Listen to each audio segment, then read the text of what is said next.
시청자 여러분 안녕하십니까? 11월 20일 월요일 굿모닝 YTN 1부 시작합니다. 먼저 주요 뉴스 보고 오겠습니다. 윤석열 대통령이 찰스 3세 국왕의 초청에 따라 오늘부터 나흘간 영국을 국빈 방문합니다. 지난 5월 대관식을 치른 찰스 3세 국왕의 첫 번째 국빈으로 마차 행진과 만찬 등 최고 수준의 예우를 받고 리시 수넥 총리와 정상회담도 가질 예정입니다. 국민의힘 이준석 전 대표가 윤석열 대통령이 보궐선거 참패 이후에도 바뀌지 않았다며 다음 달 27일까지 큰 변화가 없으면 신당을 창당하겠다고 밝혔습니다. 이 전 대표는 온라인 지지자가 어제 정오까지 3만 1천여 명에 달했다고 공개했습니다. 현수막 청년 비하 논란으로 더불어민주당에선 비판의 목소리가 잇따르고 있습니다. 혁신계 의원들이 주도한 청년 간담회에서 당 상황을 보면 독재, 공포가 떠오른다는 쓴소리가 쏟아졌습니다. 금융당국 수장들과 5대 금융지주들이 한자리에 모여 최근 불거진 은행의 독과점과 이자 장사 논란과 관련해서 상생 금융 방안을 논의합니다. 이자 이익의 기부나 취약계층의 저금리 전환 등이 유력하게 검토되고 있습니다. 지난달 서울에서 열린 맥주축제 운영진이 10억 원대에 달하는 대금을 정산하지 않고 잠적했습니다. 피해를 입은 업체 40여 곳은 운영진을 상대로 고소를 준비하고 있습니다. 가자지구 최대 의료기관인 알시파 병원 단지 땅 밑에서 55m 길이의 지하터널을 발견했다며 이스라엘군이 영상을 공개했습니다. 이스라엘은 병원이 테러리스트의 기반시설로 활용됐고 하마스가 민간인을 방패로 내세우고 있다는 게 명백해졌다고 밝혔습니다.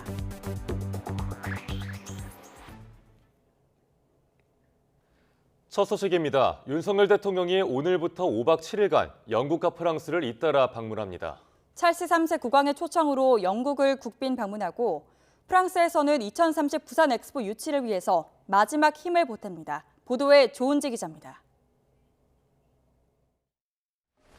영국 찰스 3세 국왕은 대관식 이후 첫 번째 손님으로 윤석열 대통령을 선택했습니다. 2주 전 진행한 개원연설 킹스 스피치 땐 영국이 직면한 도전은 국제사회 공조로 다루겠다는 맥락 속에 이번 달 국빈 방문하는 윤 대통령 부부 맞이를 고대하고 있다고 언급하기도 했습니다. 과거 노무현, 박근혜 전 대통령에 이어 우리 정상 세 번째로 영국을 국빈 방문하는 윤 대통령은 런던에서 3박 4일을 머뭅니다. 우리 시각 화요일 저녁이 하이라이트.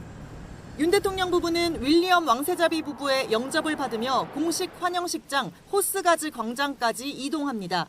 예포 41발 발사와 왕실 근위대 사열에 이어 찰스 3세 국왕과 함께 마차를 타고 버킹엄 궁으로 이동해 오찬과 만찬을 진행합니다. 윤 대통령은 방문 기간 영국 의회에서 15분 분량의 영어 연설로 양국 미래 비전을 제시하고 수낙 총리와 한영 정상회담을 통해 전략적 협력 강화 방안을 담은 한영 어코드 문건을 채택할 예정입니다.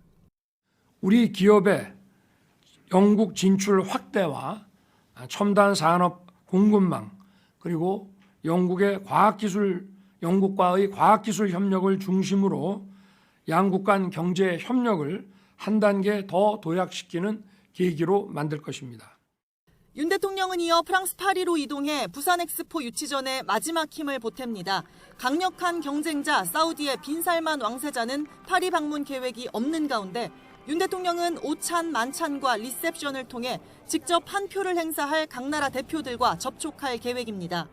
부산 유치 가능성이 커지면 28일 총회 당일까지 2박을 더할 거란 전망도 있었는데 대통령실은 불가능한 얘기라고 선을 그었습니다. 미국 샌프란시스코에서 열린 에이펙 정상회의에서 돌아온 지 이틀 만에 다시 유럽에서 5박 7일 강행군입니다. 순방 예산이 역대 최대라는 야권의 지적에 대통령실은 순방과 외교가 곧 민생이라는 말로 에둘러 반박했습니다. YTN 조은지입니다. 대통령실은 지난 에이펙 정상회의 기간 한중 정상회담이 이루어지지 않은 것에 대해 다자외교 특성상 기본적으로 시간이 부족했다면서 양국 간 긴박한 현안들은 어느 정도 해소된 상태라고 언급했습니다. 대통령실 핵심 관계자는 어제 기자들과 만나 최근 윤석열 대통령이 리창 총리를 만났고 한덕수 국무총리는 시진핑 국가주석을 만났다면서 양국은 대화를 통해 충분히 소통하고 있다고 설명했습니다. 그러면서 한중 정상은 이번 에이펙에서 짧지만 조우했고 다음 만남을 기약했다고 덧붙였습니다. 더불어민주당은 에이펙 정상회의 기간 미중과 중일 정상회담이 개최됐지만 한중 정상회담은 열리지 못한 걸 두고 나홀로 불발이라며 창피하지 않느냐고 비판했습니다. 강선우 대변인은 브리핑에서 대통령실은 한중 회담을 전략적으로 판단했다고 말하지만 안 만난 것이 아니라 못 만난 게 아니냐며 이같이 밝혔습니다. 이어 국민의힘은 외교 지평을 넓혔다며 낯뜨거운 용비어 천가를 불렀지만 우리만 정상회담을 열지 못했는데 국민을 우롱하지 말라고 주장했습니다. 국민의힘 이준석 전 대표는 윤석열 대통령이 서울 강서구청장 보궐선거 참패 이후에도 바뀌지 않았다며 다음 달 27일까지 큰 변화가 없으면 신당을 창당하겠다고 밝혔습니다. 이 전 대표는 어제 광주 김대중 컨벤션 센터에서 열린 토크 콘서트에서 윤 대통령이 자신과 광주 시민들이 기대하는 만큼 바뀌진 않을 것 같다며 이같이 말했습니다. 온라인으로 지지자들을 모아 연락망을 구축하고 있는 이 전 대표는 앞서 SNS에서 어제 정오까지 3만 1천여 명이 참여했다고 공개했고 온라인상에 관광버스 920대를 구축하는 순간까지 달려보겠다는 글을 올렸습니다. 총선을 앞두고 2030 세대를 겨냥한 더불어민주당의 현수막 내용을 놓고 청년 비하 논란이 일자 민주당은 문구를 삭제했습니다. 이른바 혁신계 의원들이 주도한 청년 간담회에서도 비판이 나왔는데 당의 상황을 보면 독재, 공포가 떠오른다는 쓴소리가 쏟아졌습니다. 조성호 기자의 보도입니다. 정치는 모르겠고 나는 잘 살고 싶어.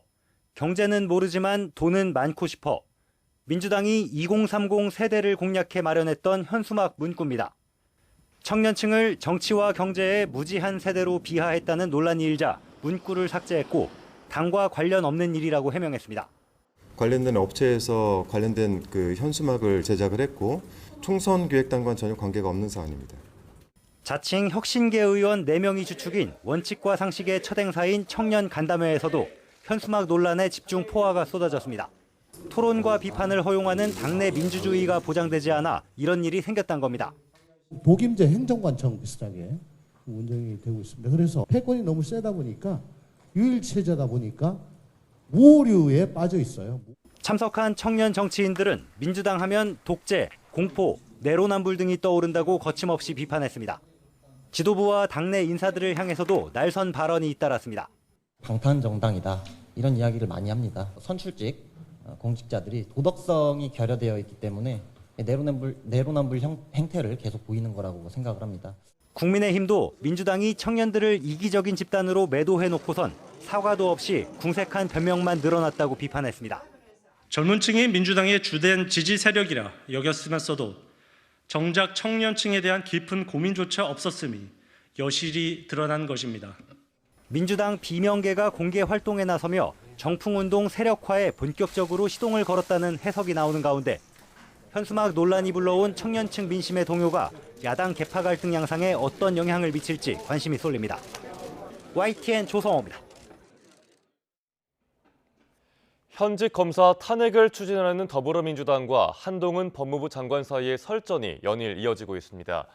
양측 모두 으름장 수준이지만 한 장관은 민주당에 대한 해산 심판 청구를, 민주당 일각에선 한 장관 탄핵 검토까지 거론하며 신경전 수위를 더욱 끌어올리고 있습니다. 송재인 기자의 보도입니다. 한동훈 법무부 장관이 본격적인 탄핵 공방에 뛰어든 건 민주당 친명계 일부가 이원석 검찰총장 탄핵 논의에 나선 게 결정적 계기였습니다. 민주당 스스로 인용 가능성이 없는 걸 알면서도 남는 장사라 치고 1일 1 탄핵 중인 거냐고 쏘아붙이더니 급기야 당 해산까지 거론했습니다. 과연 더불어민주당에 대한 위헌정당 심판이 헌법재판소에서 인용될 가능성이 더 낮다고 보십니까? 저는 그렇게 보지 않습니다. 위헌정당 해산 심판은 당의 활동이 헌법이 정한 민주적 기본 질서를 해칠 경우 헌법재판소가 해산을 판단하는 절차로 2014년 통합진보당도 이 같은 절차를 거쳐 해산됐습니다. 한 장관은 실제 청구 계획은 없다고 밝혔지만 민주당의 거센 반발을 부추기기에는 충분했습니다. 한 장관 태도야말로 반헌법적이라며 민주당 강경파를 중심으로 한 장관 탄핵 검토 가능성을 언급한 겁니다. 검사범죄 대응 TF이긴 하지만 검사 출신인 한동훈 장관에 대한 탄핵 여부에 대해서도 저희가 필요하면 검토해서 의견을 제시할 수 있지 않을까 이런. 하지만 지도부가 선을 긋고 있는 탓에 한 장관은 내부 교통정리부터 하라고 응수했습니다. 한 장관과 돈봉투 수사 당사자 송영길 전 대표와의 장외 설전이 탄핵 정국과 맞물리면서 원색적인 단체 비난전까지 벌어진 상황. 여기에 민주당은 오는 30일 현직 검사들에 대한 탄핵 소추안을 다시 올리겠다는 입장이라 갈등의 골은 더욱더 깊어질 전망입니다. YTN 송재인입니다. 마비됐던 행정 전산망 복구 작업이 사흘간 이어졌던 가운데 상황 점검을 위해서 지방행정 전산서비스장의 대책본부 회의가 열렸습니다. 회의를 주재한 이상민 행안부 장관은 현재 서비스가 정상 작동하고 있다며 이런 일이 재발하지 않도록 대비하겠다고 강조했는데요. 이 장관의 발언 직접 들어보겠습니다. 행정안전부는 지난 금요일 발생한 지방행정 전산 서비스 장애를 조속히 해결하여 서비스를 재개한 이후 안정화될 수 있도록 총력을 다하고 있습니다. 정부 24 서비스는 어제 재개된 이후 현재까지 원활하게 작동하고 있습니다. 재개된 서비스가 보다 안정화될 수 있도록 마지막까지 만전을 기할 것입니다. 나아가 이번 장애의 원인을 면밀히 분석하고 재발 방지 대책을 마련함으로써 이러한 일이 또다시 발생하지 않도록 철저하게 대비하겠습니다. 또한 이번 서비스 장애로 인해 국민께서 겪으신 불편에 대해서도 소홀히 하지 않겠습니다. 사흘 동안 이어진 정부 행정 전산망 기능 오류 사태에 대해서 국민의힘은 송구하다며 고개를 숙였습니다. 더불어민주당은 사흘간 원인을 파악하지 못했다며 금메달급 무능이라고 비판했습니다. 보도에 이준엽 기자입니다. 주말 내내 이어진 국가정보시스템 서비스 장애를 두고 여야의 반응은 엇갈렸습니다. 국민의힘은 집권여당으로서 많은 국민이 불편과 혼란을 겪은 것에 매우 송구하다며 사과했습니다.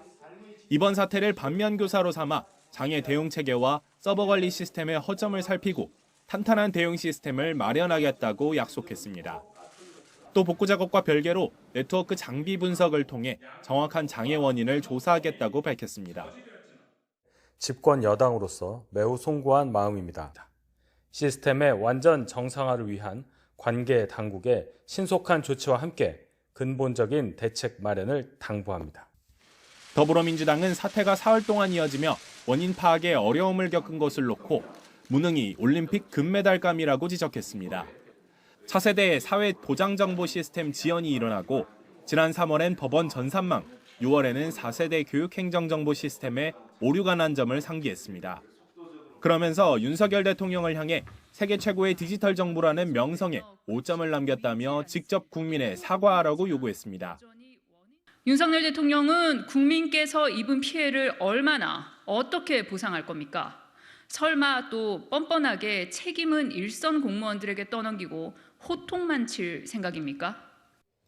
대통령실은 윤 대통령이 미국 샌프란시스코에서 열린 에이펙 정상회의 기간 TF를 구성해 점검할 것을 관계 당국에 지시했다고 설명했습니다. 그러면서 정부가 신속하게 움직여 예상보다 이른 시간 내에 복구된 것으로 보인다고 평가했습니다. 국회 행정안전위원회는 이번 주 행정망 먹통 사태에 대해 정부 측 보고를 받고 오는 23일엔 현안 질의에 나설 예정입니다. YTN 이준엽입니다. 오늘 금융당국 수장들과 금융지주 회장들이 취약계층을 위한 상생 금융 방안을 논의하기로 했습니다. 은행권을 향한 전방위적인 압박 수위가 높아지는 가운데 은행들이 어떤 방안을 내놓을지 주목됩니다. 엄윤주 기자가 보도합니다. 종노릇 갑질. 윤석열 대통령의 발언을 계기로 은행권을 향한 상생금융 압박은 날로 거세졌습니다. 여기에 금융당국 수장들과 집권 여당도 거들더니 우리 은행들이 여러 노력은 해온 건 알겠습니다만 과연 반도체와 자동차와 어떤 우리 다양한 혁신만큼 혁신을 했길래 60조의 이자 이익을 거둘 수 있는 건지에 대해서 시중은행들은 별다른 혁신 없이 사상 최대 이익을 거두고 있고 이를 통해 임직원들은 각종 성과급 잔치를 벌이면서도 급기야 민주당을 중심으로 은행의 초과이익 일부를 상생금융기여금으로 내도록 하는 횡재세법이 발의된 상황입니다. 정부가 은행에 팔을 비틀어서 걷는 관치 대신에 국회에 의한 제도화를 선택한 것입니다. 상반기 이자 순수익을 고려했을 때 은행권 기준으로 약 1.9조 원. 일단 정부 여당은 포퓰리즘 법안이라며 거듭 선을 긋고 있지만 은행 입장에선 이래저래 사면 초과에 놓인 건 분명합니다. 내부에서 불만의 목소리가 새어나오지만 바짝 엎드릴 수밖에 없는 게 현실인 겁니다. 고금리 속 은행이 어느덧 공공의 적으로 전락해버린 사이 드디어 오늘 5대 금융지주와 금융당국 수장들이 한자리에 모입니다. 지주마다 자체 마련한 상생금융 방안을 내놓을 것으로 보이는데 이자 이익의 기부나 취약계층의 저금리 전환 등이 유력합니다. 일각에선 임직원 연봉 삭감도 검토되곤 있지만 노사 간 합의가 이뤄져야 하는 데다 내부 구성원의 동의가 필요한 만큼 서리걷다는 의견도 있습니다. 상생금융과 관련해서는 임직원 차원의 이슈라기보다는 추가적으로 발생한 이익 부분을 어떻게 쉐어할 수 있는지에 대한 관점에서 접근하는 것이 필요하고요. 이를 무리하게 적용하게 되는 경우에는 실질적인 상생금융이 추진되지 않을 수 있기 때문에 앞서 한 차례 연기된 이번 만남에서 그동안 골머리를 앓던 금융지주들이 어떤 상생금융 보따리를 내놓을지 관심이 주목됩니다. YTN 엄윤주입니다. 존 파이너 미국 백악관 국가안보 부보좌관은 이스라엘과 하마스의 인질 석방을 위한 교전 중지에 상당한 접근이 이루어졌다고 확인했습니다. 파이너 부보좌관은 19일 NBC의 미트 더 프레스, CNN 스테이트 오브 더 유니온에 잇따라 출연해 매우 민감한 협상이 좁혀지고 있다며 타결에 한층 근접했으며 논의를 시작할 때보다 상당히 근접했다고 말했습니다. 그는 최근 며칠간 의견 일치를 보지 못한 몇몇 사안들에서 상당한 진전이 이루어졌다면서도 협상은 최종 타결까진 타결된 게 아니다라며 신중한 입장을 보였습니다. 가자지구 최대 의료기관인 알시파 병원 단지 10m 땅 밑에서 55m 길이의 지하 터널을 발견했다며 이스라엘군이 영상을 공개했습니다. 이스라엘군은 이 지하 터널에는 계단과 방탄문이 있고 이스라엘군이 터널에 진입할 경우 저격수가 숨어 총을 쏠 수 있는 구멍도 있었다고 밝혔습니다. 이스라엘군은 이에 따라 알시파 병원이 테러리스트의 기반 시설이자 활동에 사용됐다는 것이 명백해졌다고 덧붙였습니다. 이스라엘은 하마스가 민간인을 방패로 내세우고 있다면서 알시파 병원 지하에 거미줄처럼 얽힌 지휘본부가 있다고 그간 주장해왔습니다. 팔레스타인 가자지구 최대 의료기관인 알시파 병원에서 미수가 31명이 긴급 구조됐다고 가자지구 보건당국 관계자가 밝혔습니다. AFP 통신에 따르면 이 관계자는 현지 시간 19일 이 병원에서 미수가 31명과 의사 3명, 간호사 2명이 대피했으며 이집트 입국을 준비 중입니다. 세계보건기구는 알시파 병원을 죽음의 지대로 부르면서 환자와 의료진에게 대피해야 한다고 촉구했습니다. 주말 사이 이스라엘과 팔레스타인 무장정파 하마스 간 전쟁 종식을 촉구하는 시위가 유럽 각국을 비롯한 세계 곳곳에서 열렸습니다. 프랑스에서는 현지 시간 18일 파리와 툴루즈 등 전국 80여 곳에서 이스라엘의 가자지구 공습을 규탄하고 휴전을 촉구하는 시위가 이어졌습니다. 또 영국 런던 북부에서도 시민 500명이 모여서 팔레스타인 국기를 흔들며 즉각적인 휴전을 요구했습니다. 또 스페인 바르셀로나와 독일 베를린 등지에서도 이스라엘군의 가자지구 공격에 항의하는 목소리가 이어졌습니다. 한편 이란 테헤란과 레바논 베이루트 등 중동 지역 각지에서는 이스라엘 국기를 불태우거나 친이란 무장 세력인 헤즈볼라를 지지하는 시위가 벌어지기도 했습니다. 북한이 지난 18일 미사일 공업자를 지정하고도 별다른 도발 없이 지나갔지만 신원식 국방부 장관은 이르면 이번 주 북한이 군사 정찰 위성을 발사할 걸로 전망했습니다. 이런 가운데 김정은 국무위원장의 동정이 한 달째 북한 언론에 등장하지 않고 있어서 우리 군과 정보당국이 동향을 주시하고 있습니다. 신현준 기자가 보도합니다. 북한은 지난 5월과 8월 두 차례 군사정찰 위성을 발사했지만 모두 실패했습니다. 지난달 세 번째 발사를 예고하고도 지키지 못했는데 러시아의 무기 제공 대가로 위성 기술을 넘겨받는 것으로 우리 정보당국은 파악하고 있습니다. 러시아에서 기술 자문을 받은 것으로 보이고 있으며 성공 확률이 높아질 가능성을 예측하고 있습니다. 이와 관련해 신원식 국방부 장관은 방송에 출연해 북한이 이르면 이번 주 정찰 위성 발사를 감행할 것으로 내다봤습니다. 북한이 앞으로 일주일 내지는 늦어도 이번 달 30일 우리가 최초로 군사 정찰 위성을 올리기 전에 발사할 수 있지 않을까 생각한다고 말한 겁니다. 이어 한미가 연합으로 북한 동향을 보고 있다며 일주일 전으로 쏠 수 있는 준비가 착착 진행되고 있다고 설명했습니다. 또 러시아의 도움으로 엔진 문제점을 거의 해소한 것으로 판단한다며 엔진을 시험한 곳에서 동창리 발사장으로 이동하고 액체 연료를 주입하는데 일주일의 시간이 걸린다며 발사 시점을 일주일 내외로 판단한 이유를 밝혔습니다.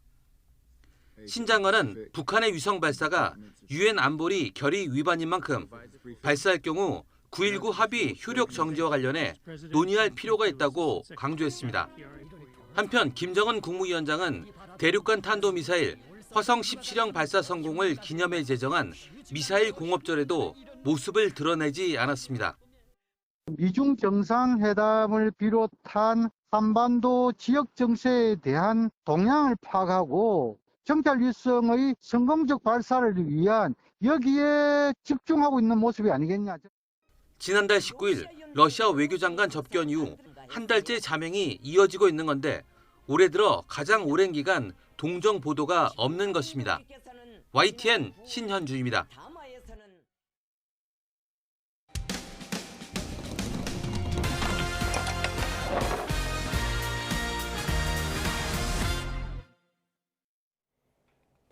최근 서울에서 열린 맥주축제 운영진이 10억 원대에 달하는 대금을 정산하지 않고 잠적해 참여업체 40여 곳 피해가 속출하고 있습니다. 한 달 넘게 발을 동동 구르던 피해자들은 운영진을 상대로 고소를 준비하고 있습니다. 유명 연예인까지 앞세웠던 화려한 축제의 씁쓸한 뒷모습을 임혜진 기자가 보도합니다. 지난달 6일 노량진 축구장에서 막을 연 서울 맥주축제. 가수 코요테와 이찬원 등 유명 연예인들이 무대에 오르며 열흘 동안 성황리에 진행됐습니다. 행사물품 대여 사업을 하는 손덕원 씨도 이동식 화장실 40여 대를 납품하는 계약을 맺고 축제 사업에 참여했습니다. 문제는 그 다음 생겼습니다. 이틀 안에 정산해주겠다고 약속한 행사 운영진들이 돌연 연락을 끊고 잠적한 겁니다. 계약을 맺은 축제 조직이 사내이사는 행사 이후 위원회를 사직했다며 발을 뺐습니다. 결제 금액은 전체 6,600만 원을 받기로 했는데 지금 1,900 얼마 정도? 배송이라든지 운반이나 이런 거에 대한 것들 그리고 청소를 용역을 했던 인건비들 그런 것들을 제가 먼저 선지급을 다 했거든요. 왜냐면 그분들마저도 저한테 이렇게 닥달을 하시니까. YTN 취재진이 홈페이지에 나온 사무실을 찾아갔더니 텅 비어 있었고 운영진들도 대부분 연락이 닿지 않았습니다. 그렇죠. 10월 말까지 하고 지금 납부에 갔어 자기를. 운영진들이 잠적하면서 행사 부스 보증금이나 카드 정산 대금을 돌려받지 못한 업체도 있습니다. 현재까지 파악된 피해 업체만 40여 곳, 피해 금액은 10억 원이 넘는 것으로 추정됩니다. 특히 해당 지자체에서 보도자료까지 내며 홍보하고 구청장이 축사까지 했던 상황이라 지자체 행사인 줄 알았다며 분통을 터뜨립니다. 자기네 구행사, 단순 대관이 아니라 구행사회 같은 개념으로 내부 보도자료도 내고 그다음에 또 소식지에도 내고 다 냈단 말이에요. 동작구청에서. 하지만 구청은 민간 행사에 공간을 제공했을 뿐이라며 구청 차원에서 피해 보상은 어렵다는 입장입니다. 관내에서 이루어지다 보니까 국민들한테 이 내용을 전달을 하기 위해서 그냥 그 정도 수준에서 이제 저희 홍보지나 이런 데다가 실었던 거거든요. 벌써 한 달 넘게 돈을 돌려받지 못하는 피해자들은 축제 운영진을 경찰에 고소하려고 준비하고 있습니다. 화려한 축제에 부푼 마음으로 사업에 참여했던 소상공인들. 불경기에 대금까지 받지 못하며 시름이 깊어지고 있습니다. YTN 임혜진입니다. 은행 자금 15억 원가량을 횡령해 가상자산에 투자한 혐의로 재판에 넘겨진 은행원이 항소심에서도 실형을 선고받았습니다. 수원 고등법원은 횡령 혐의를 받는 은행원 A씨에게 원심 판결을 유지하며 징역 6년을 선고했습니다. 재판부는 횡령 자금 대부분을 가상자산 투자금이나 개인 카드 대금 등으로 사용했고 죄질이 나쁜 점을 고려해 이같이 판결했다고 밝혔습니다. 산업 현장에서 인력을 대체하는 로봇 사용이 일상화하면서 이와 관련한 로봇 산재 사고도 끊이질 않고 있습니다. 최근 5년간 로봇 때문에 한 해만 3명꼴로 숨졌는데 안전관리 책임자에겐 대부분 벌금형 등 느슨한 법적 책임만 물린 걸로 나타났습니다. 김철희 기자입니다. 로봇은 인간에게 해를 끼칠 수 없다. 영화 속 미래에서 인간과 공존하던 로봇의 제일 원칙은 공격성을 띤 변종의 등장으로 무참히 깨지고 맙니다. 지난 7일 경남 고성군 파프리카 선별장에서도 영화 같은 비극이 발생했습니다. 농산물 박스로 옮기는 로봇이 사람을 박스로 착각하고 집게팔로 집어들어 40대 작업자가 목숨을 잃은 겁니다. 이 같은 산업용 로봇 산재 사고로 지난 5년간 모두 16명이 사망했습니다. 한 해 3명꼴로 로봇 보급이 늘어날수록 사고는 빈번해질 수밖에 없습니다. 오작동한 로봇을 처벌할 수는 없는 만큼 안전관리 책임자가 법적 책임을 져야 하는데 2015년 이후 이루어진 로봇 산재 사고 1심에선 하나같이 벌금형과 집행유예만 내려진 것으로 파악됐습니다. 2015년 에어컨 실외기 부품 공장의 자재 이송 로봇이 갑자기 움직여 20대 노동자가 설비에 끼어 숨졌을 당시 업체 대표는 벌금 500만 원을 선고받았습니다. 2021년엔 자동차 부품 공장 용접 설비를 고치던 20대가 센서 오류로 재가동된 로봇에 등이 떠밀려 사망했습니다. 산업안전보건법 위반 혐의로 기소된 대표이사 역시 벌금 700만 원을 선고받는 데 그쳤습니다. 전문가들은 산업용 로봇 안전 규정은 이미 충분히 마련된 상태라며 처벌 수위를 현실화해 작업 수칙을 준수하고 철저한 안전점검이 이루어지도록 해야 한다고 조언합니다. 강력한 처벌이 있어야 그 법을 제대로 지켜야 한다는 수행하는 문화가 이후에 현장에 정착이 될 거라고 생각을 합니다. 기계기구 위험과 관련된 다양한 규칙들이 이미 존재하고 있고 내년 1월부터 50인 미만 중소기업도 중대재해처벌법을 적용받는 등 산재 엄격해지는 시대적 추세에 맞춰 로봇 사고 관련 법 제도를 개선하는 일도 시급합니다. YTN 김철입니다. 이번 대학 수학 능력 시험은 이른바 킬러 문항 없이 변별력 있는 시험이 무엇인지 보여줬다는 평가를 받습니다. 그렇다면 정부가 추진하는 사교육비 경감으로도 이어질지 주목됩니다. 조용성 기자가 보도합니다. 이번 수능에 최상위권 수험생만 풀어낼 수 있다는 이른바 킬러 문항은 사라졌다는 게 중론입니다. 다만 까다로운 문항수를 늘리는 식으로 쉽지 않은 난이도를 보여서 출제 경향에 교육부의 고민이 엿보인다는 평가를 받습니다.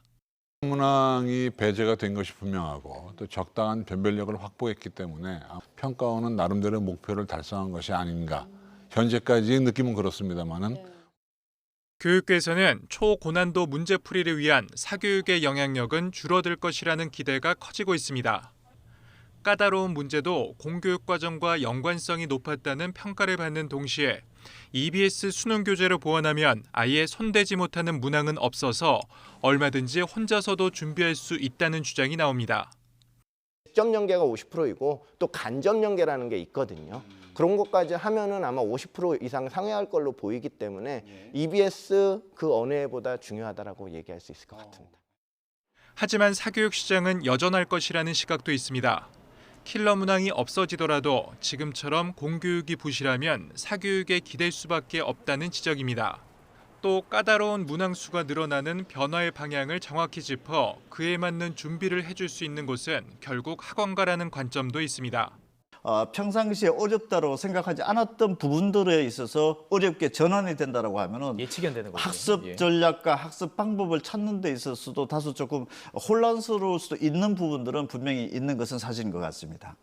아울러 수학 영역 22번 문항이 킬러 문항인지 아닌지 논란이 계속되는 가운데 정답률 낮은 문제를 더 빨리 풀기 위해서라도 사교육으로 눈을 돌릴 수밖에 없다는 푸념도 뒤따릅니다. YTN 조용성입니다.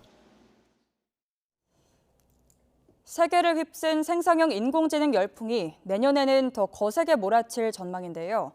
이제는 선택이 아닌 필수가 된 AI 서비스 시장을 공략하기 위해서 국내 기업들도 앞다퉈 자체 개발한 생성형 인공지능을 선보이고 있습니다. 보도에 김태민 기자입니다. 삼성전자가 자체 개발한 생성형 AI 모델 가우스를 공개했습니다. 언어 활용과 코드 작성, 이미지 생성 기능을 갖추고 앞으로 삼성의 다양한 제품에 탑재됩니다. 당장 내년 출시 예정인 최신형 스마트폰에서 외국인과의 실시간 통화 번역 기능도 제공할 전망입니다. 삼성 가우스 랭귀지 모델은 삼성전자의 제품, 서비스, 그리고 생성형 AI 기능을 구현하기 위한 언어 모델입니다. 다양한 언어를 지원하는 다국어 모델로 개발되어 국내 통신사들도 한국어 기반의 자체 AI 개발에 잇따라 뛰어들며 사업 확장에 나섰습니다. SK텔레콤은 AI 비서를 통해 통화 분석부터 요약까지 통신 산업에 특화된 서비스를 제공합니다. 오는 2028년까지 사업 비중을 전체 매출의 30% 이상으로 끌어올린다는 계획입니다. SK는 새로운 변화에 단순히 대응하는 수준을 넘어 AI 중심으로 성장 전략 자체를 재편하려 하고 있습니다. KT는 초거대 언어 AI를 통해 다양한 분야의 기업을 대상으로 서비스를 제공하기로 했습니다. 별도 인프라가 없어도 누구나 합리적 비용으로 AI 서비스를 개발할 수 있도록 대중화에 나선다는 계획입니다. 누구나 쉽게 라지 AI를 학습시키고 배포하고 운영할 수 있는 믿음 스튜디오를 제공하고자 합니다. 믿음 스튜디오를 통해서 기업 고객분들은 나만의 전문적인 AI를 만들 수 있을 것이라고 생각합니다. 이처럼 국내 기업들이 잇따라 AI 개발에 열을 올리는 건 챗GPT 열풍 이후 AI 서비스가 선택이 아닌 필수가 되고 있기 때문입니다. AI 산업이 전 세계 경제에 미치는 생산성 향상 효과는 최대 25조 6천억 달러에 달할 것으로 분석됩니다. 생성형 AI 산업 규모는 매년 빠르게 성장해 오는 2032년 1조 3천억 달러까지 불어날 전망입니다. 이런 상황에서 무엇보다 중요한 건 빠른 시장 선점 효과를 누리는 겁니다. 대기업에서는 조금 더 큰 시장을 본다면 자체적으로 확보하고 필요할 때 여러 가지 다양한 시도를 해볼 수 있는, 그래서 먼저 데이터를 확보해서 빨리 계속 업그레이드 해나갈 수 있는 발판이 생기는 셈이어서 그 사람들이 사용하면서 만들어내는 데이터가 굉장히 중요할 것 같아요. IT 기업부터 제조기업, 통신사까지 AI 시장을 주도하기 위한 격전장이 펼쳐진 가운데 치열한 경쟁을 뚫고 선보일 혁신 서비스에 대한 시장 기대감도 점점 높아지고 있습니다. YTN 김태민입니다.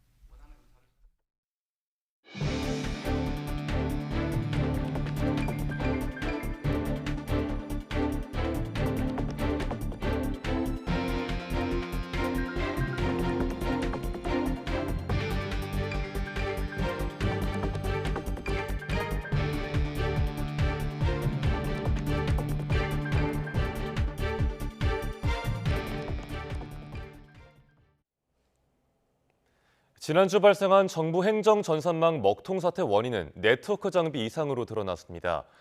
행정안전부는 전산망을 복구했다면서 민원 업무를 재개하는 오늘부턴 서류 발급 등의 차질이 없을 거라고 밝혔습니다. 최기성 기자입니다. 이상민 행안부 장관이 서울 한 주민센터를 찾았습니다. 전산망이 제대로 작동하는지 확인하기 위해서입니다.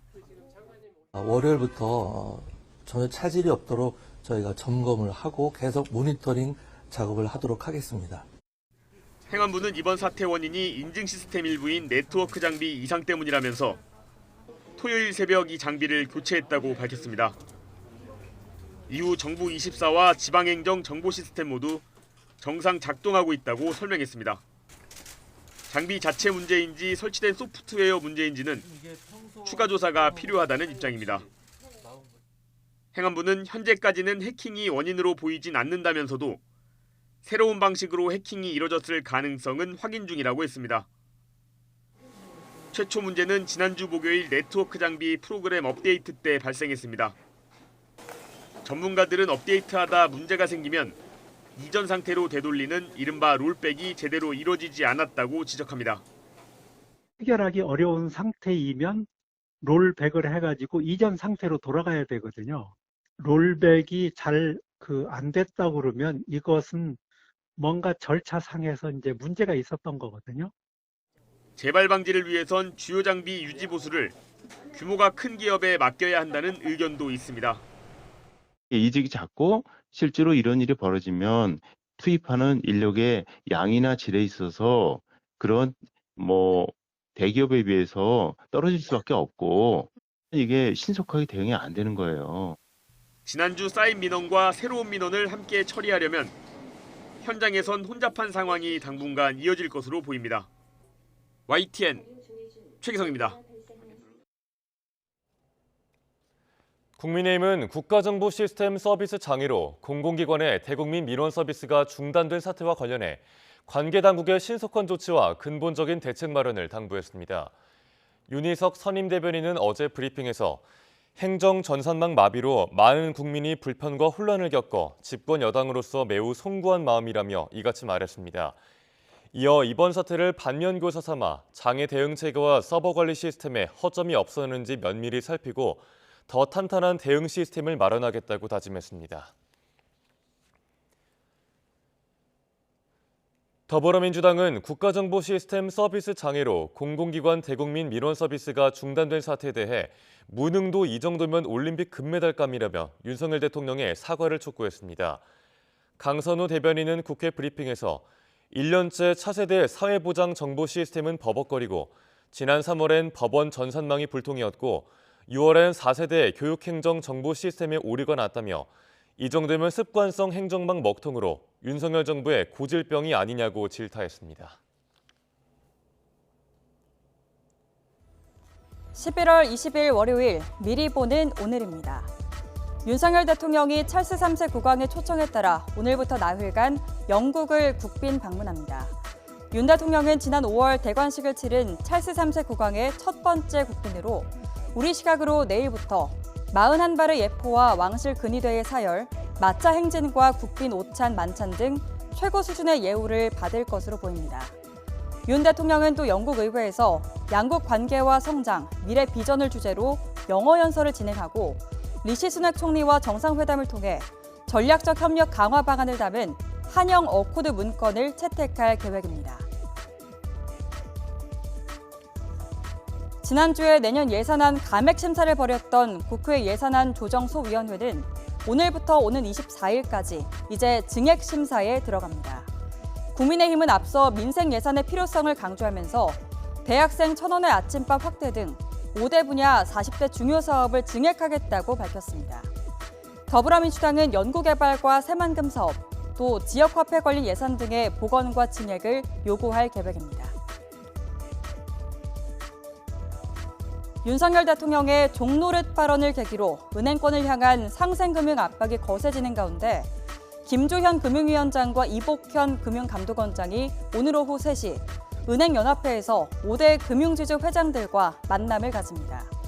이 자리에서 최근에 불거진 은행의 독과점과 이자 장사 논란과 관련해서 은행권의 상생금융 방안을 논의할 예정입니다. 강원도 설악산에 케이블카를 놓는 5색 케이블카 설치 사업 착공식이 한덕수 국무총리 등이 참석한 가운데 오늘 오후 2시 개최됩니다. 케이블카 구간은 5색에서 해발 1,430m 끝점까지로 8인승 곤돌라 53대가 운행해 정상까지 15분 정도 걸립니다. 이번 사업비는 1,172억 원이며 내후년 말까지 공사를 진행한 뒤 시험 운행을 거쳐서 2026년 상업 운영을 목표로 하고 있습니다. 미국의 3대 음악상 가운데 하나인 빌보드 뮤직 어워즈가 우리 시간으로 오늘 오전 10시 미국 라스베이거스의 MGM 그랜드 가든 아레나에서 열립니다. 올해 시상식은 모두 69개 부문으로 나눠서 진행되는데 K-팝 4개 부문이 새롭게 신설됐습니다. 스트레이키즈와 뉴진스는 시상식 축하 공연 무대에도 설 예정입니다. 네, 지금까지 미리 보는 오늘이었습니다.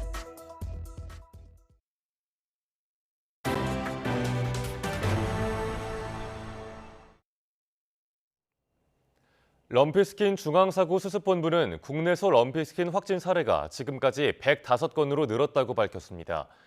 중수본은 지난달 20일부터 지난 17일까지 럼피스킨 103건이 확인됐고 어제 충북 청주와 전북 고창에서 2건이 추가됐다고 설명했습니다.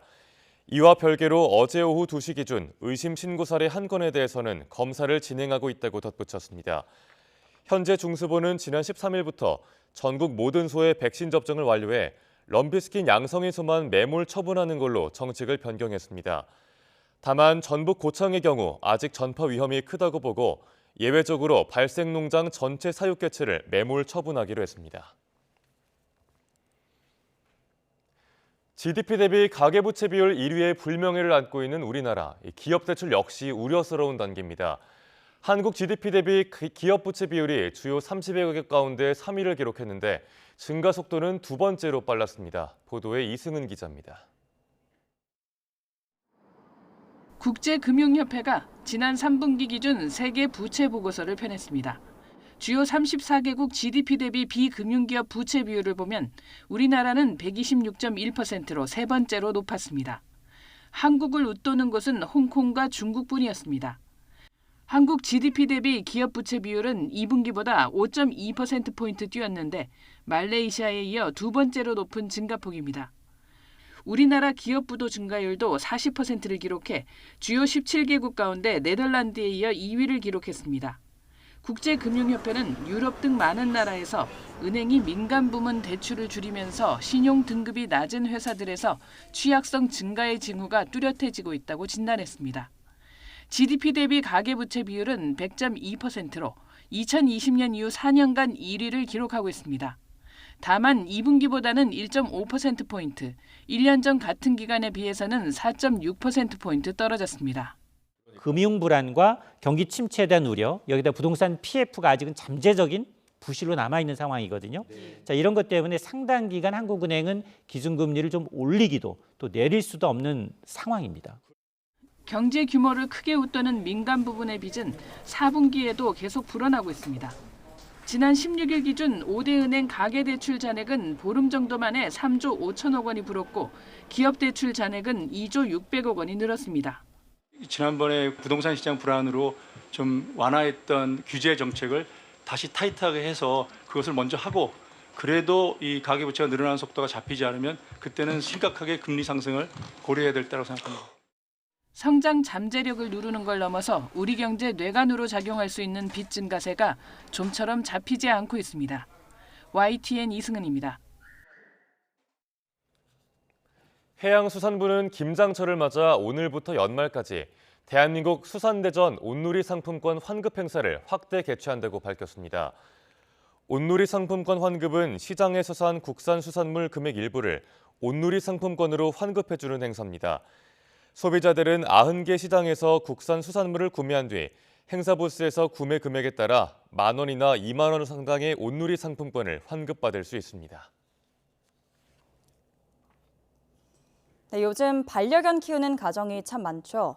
특히 크기가 작은 강아지일수록 인기가 더 많은 게 사실인데요. 번식을 통해 작은 강아지로 만드는 과정에서 일어나는 가혹한 동물학대가 문제가 되면서 동물단체가 파격적인 캠페인을 벌이고 있습니다. 지환 기자가 보도합니다. 지난 9월 촬영한 개 번식장 모습. 작은 개 수백 마리가 다닥다닥 붙어 있습니다. 번식장 냉동고에서는 신문지로 둘둘만 사체가 쏟아져 나왔습니다. 평생 철장에서 새끼만 낳다 죽어야 했던 어미견입니다. 특히 당시 발견된 어미견들은 유난히 크기가 작았습니다. 작은 개가 낳은 더 작은 강아지가 잘 팔리기 때문입니다.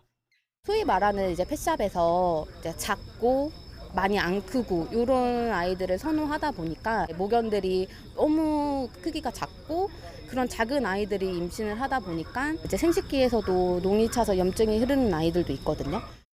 번식장 문제가 논란이 되면서 동물구조단체가 캠페인을 시작했습니다.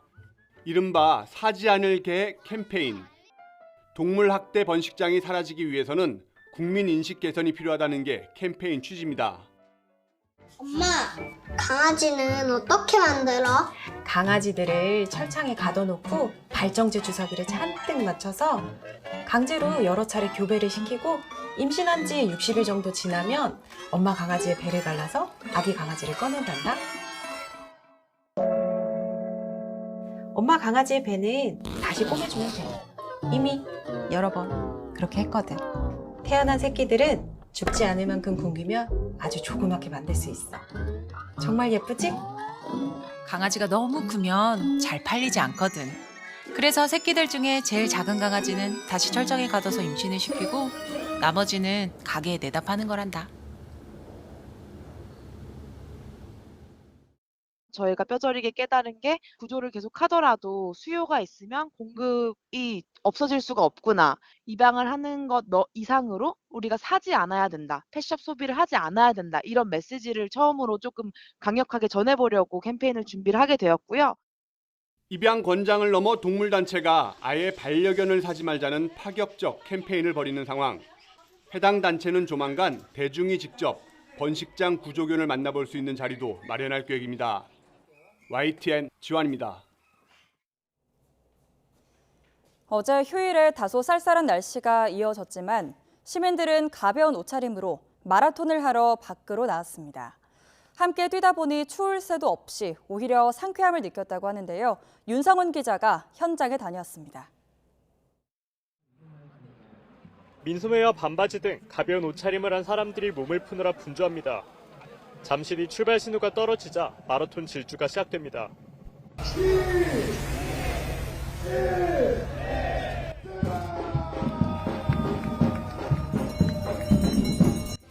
추운 날씨 속에서도 금세 땀이 송글송글 맺힌 참가자들은 가쁜 숨을 내쉽니다. 파이팅! 파이팅! 처음 보는 이들의 응원과 주변에 펼쳐진 풍경을 보다 보면 힘듦을 느낄 새도 없습니다. 너무 재밌어요. 동기부여도 많이 되고 건강에도 좋은 것 같아요. 유모차를 끌며 달리는 아버지, 65세의 고령 참가자들의 도전만큼 빛난 것, 도우미 러너의 손을 잡고 달린 시각장애인들. 대교에 사람이 많아요.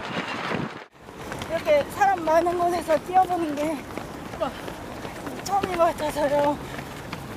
재밌어요. 페이스 메이커 가이드런으로 뛰어주시는 분께서도 제 페이스를 잘 잡아주셔가지고 5km, 10km, 하프와 풀로 나뉘어 진행된 마라톤 대회에 각양각색의 사람들이 참가한 겁니다.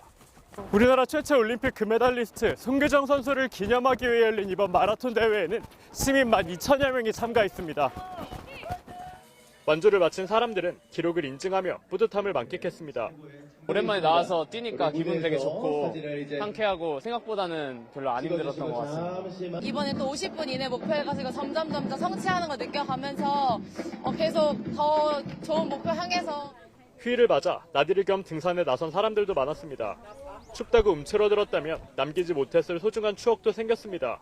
공기도 참 상쾌하고 햇빛이 따스하게 비치네요.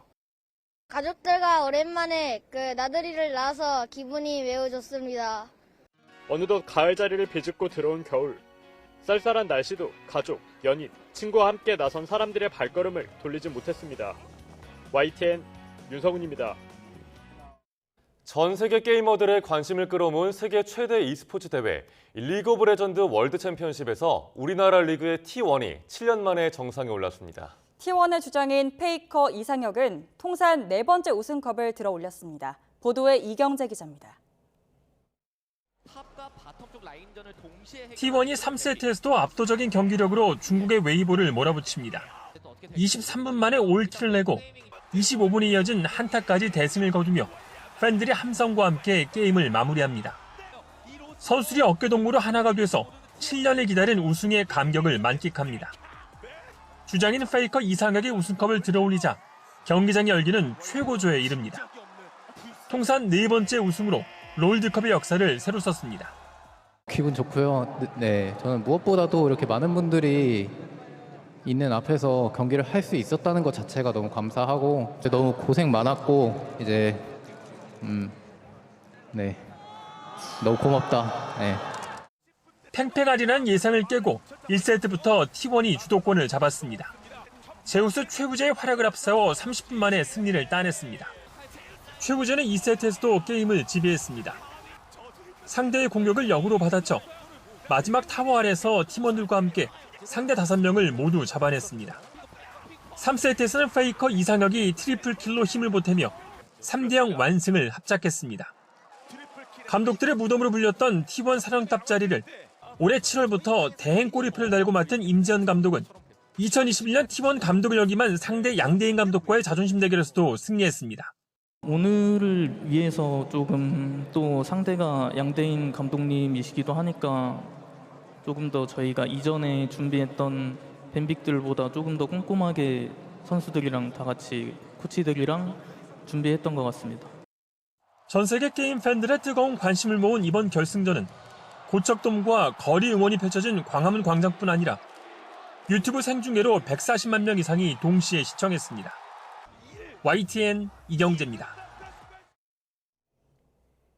제19회 대통령배 경마대회에서 서승훈 기수와 호흡을 맞춘 경주마 위너스맨이 우승을 차지했습니다.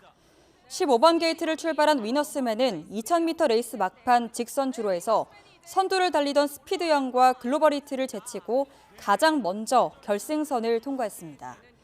위너스맨은 코리안 더비와 코리안컵, 그랑프리 우승에 이어 대통령배까지 우승을 하면서 국내 최초로 G1 경주에서 그랜드슬램을 달성한 경주마가 됐습니다. 월요일인 오늘은 예년의 늦가을 날씨를 보이겠습니다. 다만 일교차는 유의해 주셔야겠는데요. 현재 서울 기온은 2.9도로 어제 같은 시각보다는 높지만 찬바람이 불면서 여전히 무척 쌀쌀하고요. 낮 동안에는 11도까지 올라 야외 활동하기 무난하겠습니다. 큰 일교차에 감기 걸리지 않도록 옷차림에 유의해 주시기 바랍니다. 오늘은 전국이 대체로 맑겠습니다. 다만 아침까지 내륙 곳곳으로 안개가 짙게 끼는 곳이 많겠고요. 건조특보가 발효 중인 동해안 지역은 대기가 점점 더 메말라 가겠습니다. 교통안전과 화재 예방에도 신경 써주시기 바랍니다. 현재 기온 살펴보겠습니다. 현재 서울 기온 2.9도, 청주 3.3도, 창원은 6.1도를 나타내고 있고요. 낮 동안에는 예년 기온을 1에서 2도가량 웃돌겠습니다. 오늘 서울 한낮 기온 11도, 광주 15도, 대구는 14도가 예상됩니다. 당분간 예년보다 온화한 날씨가 이어지겠지만 수요일 밤 경기 북부와 강원 북부를 시작으로 목요일에는 중서부와 전북 지방에 비가 내리겠습니다. 이 비가 그친 뒤 주 후반에는 다시 영하권 추위가 찾아올 전망입니다. 지금까지 날씨 정보였습니다. 굿모닝 YTN 1부 마칩니다. 잠시 후 2부가 이어집니다. 함께해 주신 여러분 고맙습니다.